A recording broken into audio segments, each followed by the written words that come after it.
Ket Matlala is testifying and is very arrogant, and rightfully so, I have to admit, because this guy has gone away with so many crimes. At this point, I'm convinced that he was as powerful as politicians, if not more powerful than politicians, because he was getting away with the craziest things that even politicians wouldn't get away with. He was literally a hitman while he had tenders. I mean, who does that? Multitasking. So now at the ad hoc committee, they asked him a question.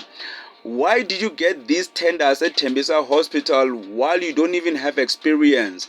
And he answered arrogantly, saying that you don't even know how to fry chicken for you to own a KFC franchise. Imagine that. Of the holding company.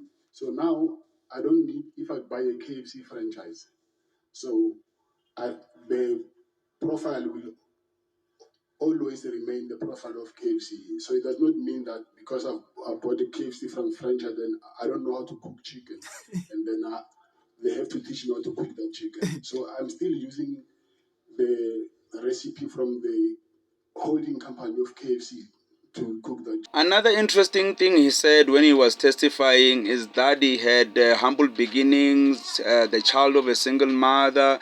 He was a hustler. He started selling, goods around the street, like a street vendor.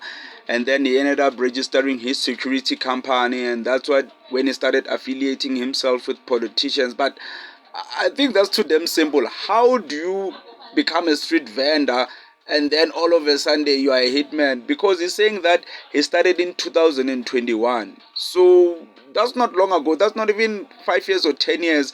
But this guy looks like he has a spreadsheet that goes maybe like 20 years. Maybe he's been like doing this for 20 years. So like 4 years. Nah, man, something is fishy here.